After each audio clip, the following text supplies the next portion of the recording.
The 1981 film Escape from New York. This was a fun adventure. It was my first time looking through this film. I must admit that this movie actually has aged pretty well and is considered by a lot of people a cult classic. This was a movie I had found real intriguing from the start. So, taking place in 1997, President John Harker, he's supposed to go to a peace summit, but his plane is hijacked by a guerrilla fighter. And so, secret agents send him in an escape pod. He lands somewhere in New York. And well, the police commissioner, Bob Hart, he ends up getting help from a convict named Snake Plissken. And if Plissken succeeds in saving the president, then he becomes a free man. Now, there were some things that I did like about this movie. The acting, the music, the overall darker tone of the story, and of course, some of the characters. Certainly, this is a movie that needs a remake simply because of how interesting the themes are in this and how it's more relatable in 2023 than it was when this movie had came out. Overall, though, while not one of the best movies from the 1980s, it's simply not one of the worst either. I just think this film could have been improved upon in a few key areas. But nonetheless, it's still an entertaining movie for what it is. Now, there were some characters in this film that I thought was enjoyable. Not much character development, but nonetheless, it made the film all the more intriguing. Snake Plissken, interesting character.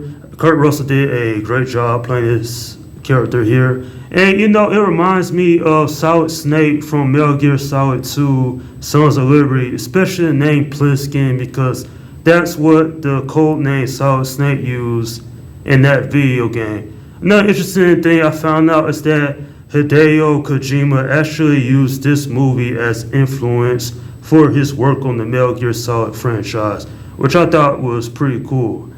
Now, the other character, Cabby, I thought it was interesting because I originally thought he was working with the Crazies, the antagonists of this film. And speaking of which, I thought that the Duke, played by the late Isaac Hayes, he was nothing too memorable, to be honest, because, the only thing he did was run around and do his usual antagonist thing.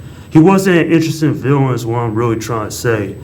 And so we have Snake Plissken and the other characters he was working at all throughout this movie, saving the president. And speaking of which, the late Donald president, despite the fact he wasn't in the movie a whole lot in the beginning, he does show up in the second half. And I have to say, it is interesting seeing Donald presence in this film, considering he worked with John Carpenter in the original Halloween movie.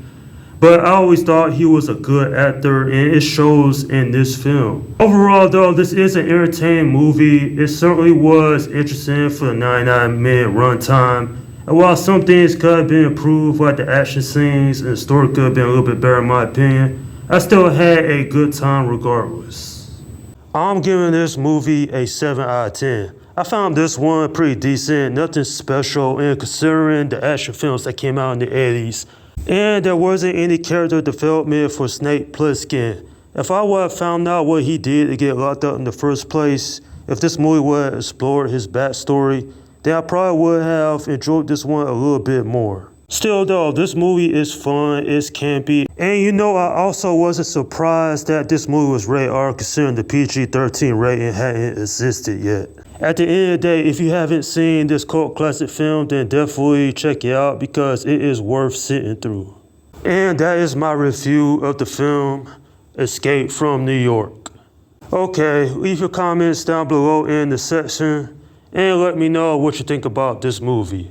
My review of the sequel, Escape from LA, will be happening sometime in the future on my channel. Alright, this is Slim Guy 172 saying peace out.